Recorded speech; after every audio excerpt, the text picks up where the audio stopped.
Well, hello, hello, hello. I've been sketching a lot lately.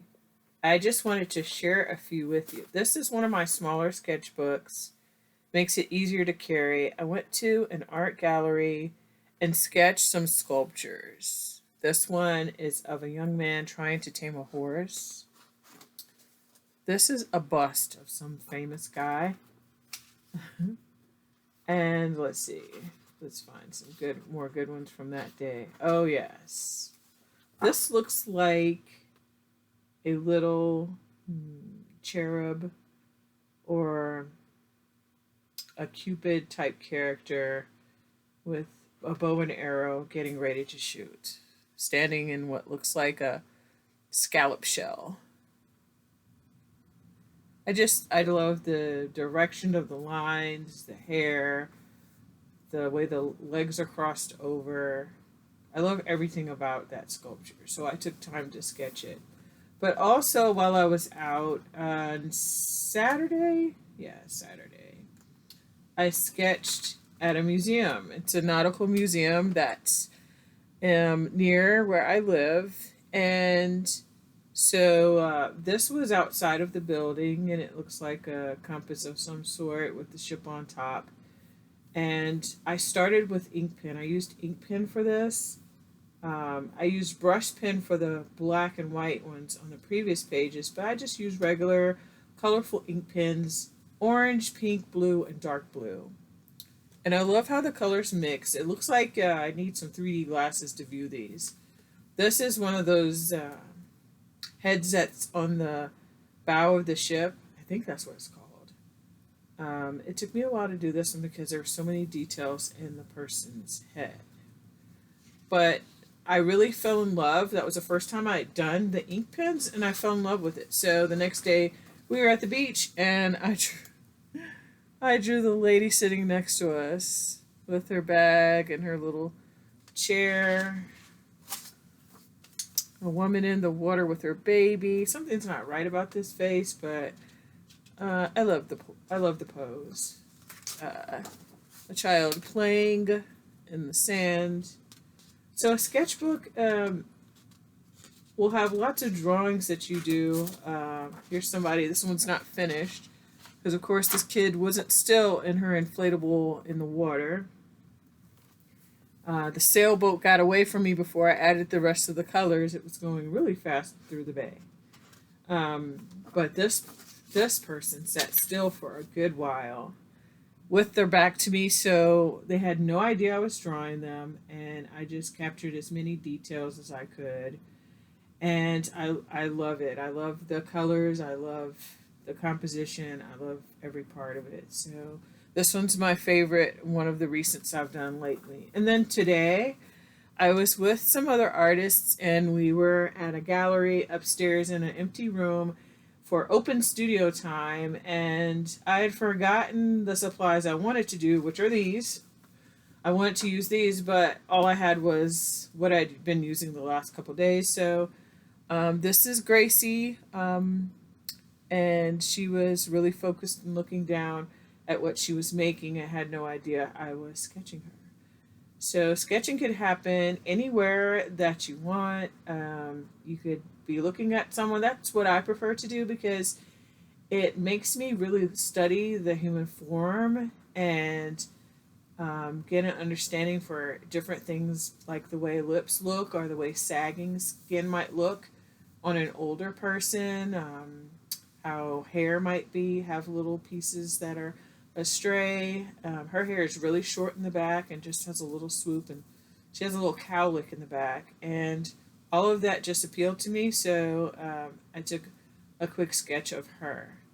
I don't think I have anything else to share from this one, but here are more faces. And so lately, I've been really getting into faces and drawing faces. As you can tell on this page in this sketchbook, I did children wearing hats, all different kinds of hats. I usually start with a pencil and then I go back with my ink pen and add the darker lines. Um, Using the pencil first just gives me the general idea of what I want it to look like, and then I can go back and add my details with the pen. And often I like to use a pen that has a tip that looks like, let's see, looks like this, like a brush tip, because it allows me to create lines that are thick and thin. So yeah, this is not the pen I use for it, but it's around here somewhere. So what I wanted to focus on, since I've really been in focused on faces, is how to draw a face and how to color a face. So first, let's talk about this drawing that I made. I made a copy of this from my sketchbook. I don't remember which sketchbook this came from, but I took it and I made a copy of it because I didn't want to ruin the original drawing. And I really just focused on showing this person, showing their face, showing the areas that are, the cheeks are high, the forehead, the top of the nose, they're higher and they're closer to us. So more light catches them, and so they're lighter than the rest. So it's not that I didn't finish coloring it. I'm trying to create an illusion of depth and just show the roundness of certain areas of his face. And yes, this was something that I drew, and I wasn't completely satisfied with it because I felt the eyes didn't match. But it's a sketchbook doesn't have sketches in a sketchbook don't have to be perfect.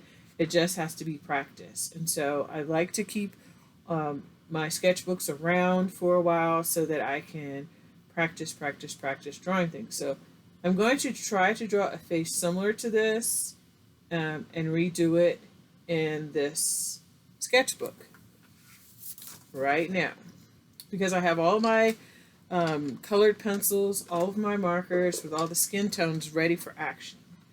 And so I'll start first with the shape of the face. I always start with a really loose circle. And I'm going a little darker so you can be seen on camera. Then I'll divide this circle in half, and I'll make the line come down past, and I'll make the length of the line from the top of the circle to the bottom circle sort of match what's here. And down there, that's where the chin will be. On an adult face, I think that's a good measurement there to give room for the entire face to be proportionate. And that's really just what works for me. So now I'll start on the side of the circle and the side of the circle and bring the line that curves down to the chin. And do that again on this side. So sketching means that, you know, your lines aren't, for me, lines aren't going to be perfect and precise, and you're really just getting the feel of drawing something. Okay, when drawing a face, something that helps me, something that I learned is that if you divide the face into sections, you can align the eyes, nose, and mouth in the proper place to have a decent proportion for the head. So about halfway down, right about there, that's where the eyes will be. And then halfway from the eye line to the chin line, halfway between, about right there, is where the bottom of the nose will be. So I've added that mark, and then halfway between the bottom of the nose and the chin is where the lips part. So I'm going to make that a little slightly curved line that already looks like a mouth, that already looks like a face. It already does. So I'm going to erase these guidelines, which is why you should go really light.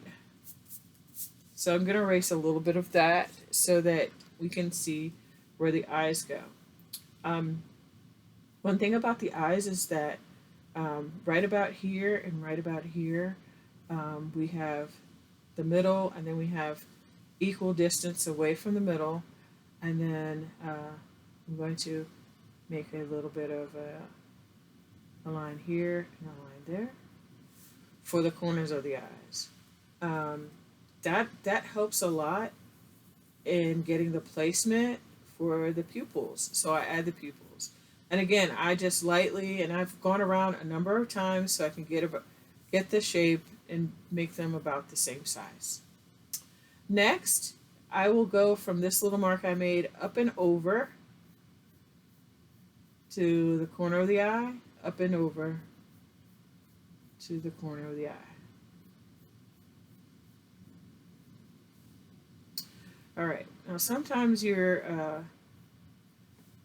pencil marks might feel a little distracting, just erase a little as you go. All right, so the nose is, the bridge of the nose comes down, and the bottom is where it is round, and you have nostrils as well that are not as big.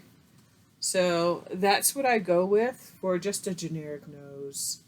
Just, and then I add the nostrils with a curved line that comes under. So I'm going to erase a little right here and allow the bridge of this nose to come up a little ways. Now, this guy is wearing a mustache, has a mustache. Whoa. So, the lips, and I line the lips up. Okay, the center of the eye comes down to about the corner, comes down to about where the corner of the mouth is.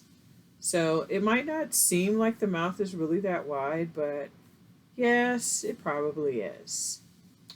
Right in the middle, I like to add a little bump right there and a bump right there to help me with getting the shape of the lip to go up and come up and over to there.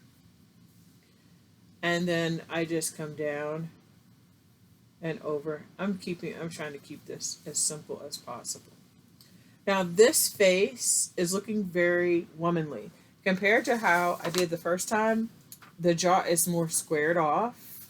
So I could go back now at this point and square out the jaw. So this face can look more masculine. And just by adding that, it has changed the feel of the face. All right? Next, add the mustache, which comes up over the lip into the corner. And this mustache dips down a little bit like a V. So I'm going to make that come down. Very good. And down here, it's one of those scruffy goatee type deals. So I'm just going to add the scruffiest line that I can make down here. I like it. All right, ears. Before I go any further on the eyes, I'm going to position the ears. And I didn't position these ears right because the ear should start right there, and this one's down. This one's more right than this one. So, you live and you learn. And sometimes you realize that you hit the mark, and sometimes you don't. I'm going to make a line that comes up and curves over right there from that line where the eyes are, that eye line. And then next, the bottom of the ear is down near the nose. It truly is. We might not think our ears are that big, but yes, down here. You just don't want your ears to be too small. If you can, you're going to add that outer curl of the ear and that little knob in the front right there. Some people get that part pierced. All right. And the rest of this ear, there might be parts in here that curve and come down. Yes. So already I'm feeling better about this one than I did the first one that I did. I'm already feeling better. Then with the eyes, I want to add eyelids. So I'm going to erase the top of the circle that I made for the pupil so the eyelids can come down over the eye just a little bit because we don't want him to look like he's scared or seen a ghost. And because I did that and I said eyelids, I'm going to bring a angled line up like this and like this and curve it over and curve it over.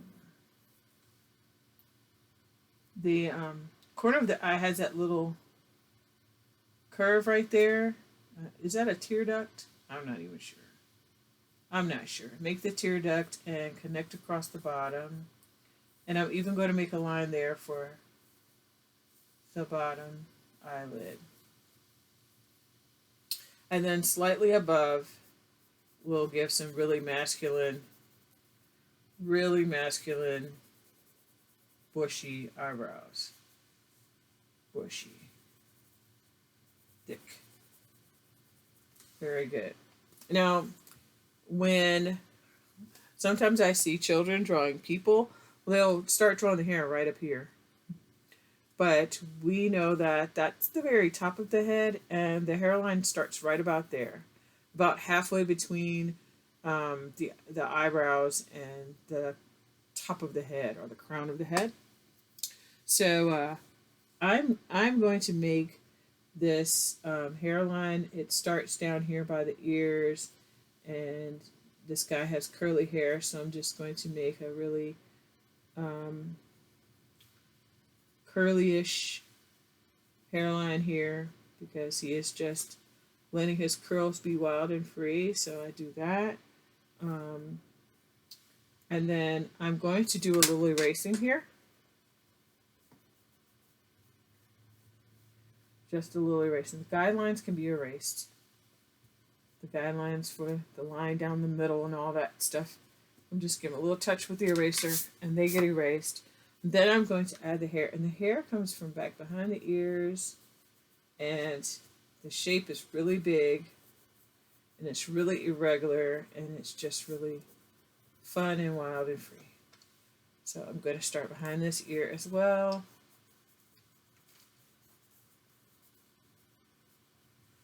There. I like it. I like it. I like it. All right. I'll add a darker circle there for the pupil, and sometimes you want to leave a little area for whatever shine might happen, but for the neck I'm going to sometimes the neck for a male could start way out here, and it can still look good way about out here, and I like that. And then I'll do down below the shape of the shirt. So what I would do next is go back with my brush pen to ink it and make it look more finished than it does now. But that's one way to draw a face. And I hope you enjoyed that. I am going to be drawing and coloring more faces and just working on that because that's something that I've really been feeling the need to improve lately. I've bought markers, I've bought colored pencils, and I've really just spent a lot of time with that. But sketching is fun, and that was a really fun sketch to do of a man's face. I'm going to try a woman next, so tune back in. You'll see me do it again. But until next time, keep drawing, keep sketching, and remember, art makes you smart.